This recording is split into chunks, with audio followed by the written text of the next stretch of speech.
de son violon.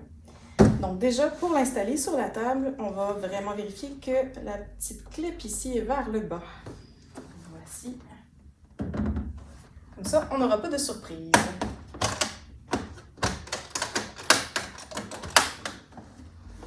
Une fois ouvert, on veut pouvoir être confortable avec l'instrument, tout dépendant de ce que votre professeur vous dira. Que ce soit une épaulière comme celle-ci, qu'on installe avec la partie la plus large pour l'épaule ici. Donc si je vous montre ça ici, comme ça. Donc pour le violon, c'est dans ce sens-ci. Donc on fait glisser ici, on installe les petites dents.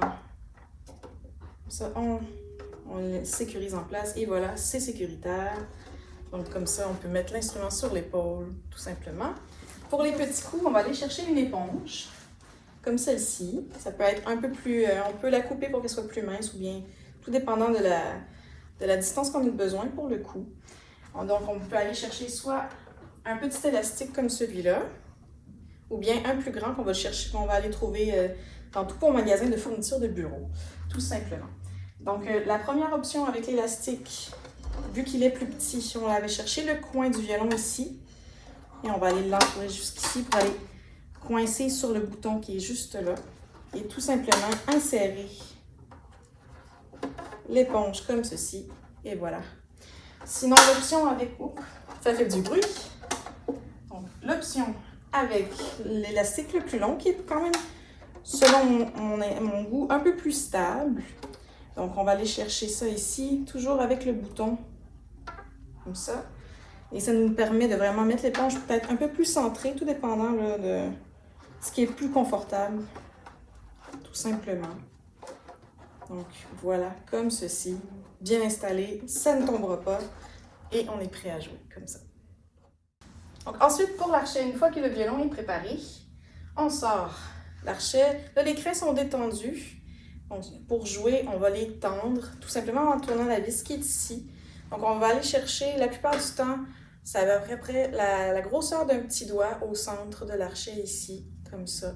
On peut vérifier la tension tout simplement en plaçant l'archet au milieu ici, comme ça. Ici, on a une petite résistance, mais on est quand même capable d'aller chercher la baguette collée sur la corde, c'est qu'on a la bonne tension. Si c'est trop résistant, on peut en enlever un petit peu. Et voilà, on est prêt. Et ensuite, on va mettre de la résine qui se retrouve sous plusieurs formes, souvent en petites pastilles comme celle-ci. Donc, on tient fermement l'archet pour pas qu'il tombe. Et on va aller faire des petits mouvements ici, du talon de l'archet jusqu'à la pointe. Pas obligé d'en mettre beaucoup à la fois, tout simplement en remettre une fois peut-être par semaine ou deux, selon la quantité de temps qu'on pratique l'instrument, tout simplement. Comme ceci. Et voilà, on est prêt à jouer. Assez colophone, ça sonne très bien.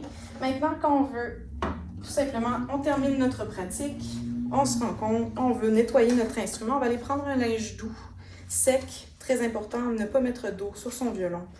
Donc, tout simplement, ici, on voit très bien là, une accumulation de résine. Si on laisse ça en place, ça va briser le vernis. C'est ce qu'on veut éviter. Donc, tout simplement, on va aller chercher ceci dans ce sens-là pour que la résine reste plus proche de l'endroit où on joue avec l'archet. Comme ça. On va aller chercher aussi, pour faire attention, on peut accoter carrément son instrument dans l'étui. On va aller passer le linge entre les cordes et la touche, comme ceci. Même principe pour bien enlever tout résidu. On va passer sous la touche, donc la portion noire que vous voyez ici, tout simplement. On va bien enlever, on va frotter comme ça. Ici, on va aller chercher sous le chevalet, qui est le petit morceau de bois ici. Donc, comme ça, on fait le tour un petit peu partout. Et voilà, il est prêt à ranger. Tout simplement, on va enlever l'épaulière, comme ceci, on la fait glisser. On installe le violon. Pour l'archet, très important, on desserre à chaque fois, comme ça. On insère la pointe dans la partie cachée, juste ici. Et ensuite, on le barre pour être sûr qu'il ne tombe pas sur le violon une fois l'étui fermé.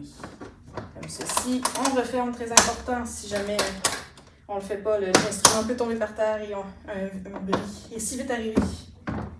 Et voilà, c'est prêt. Idéalement, question de sécurité, toujours laisser l'instrument dans l'étui. Éviter les grands changements de température, donc idéalement, taux d'humidité ambiant de 40 à 50 %, donc ne pas laisser l'instrument au sous-sol, ni proche d'une plainte électrique ou d'un calorifère l'hiver quand ça chauffe. Ça donne un trop grand choc à l'instrument, ça pourrait créer une fente dans le bois. On évite ça à tout prix. Ensuite, l'hiver, si on prend une marche entre le cours de violon et la maison, on va laisser un temps de repos à l'instrument pour qu'il puisse se réacclimater à l'espace intérieur. Donc, on va laisser peut-être une quinzaine de minutes avant d'ouvrir l'instrument. Et voilà!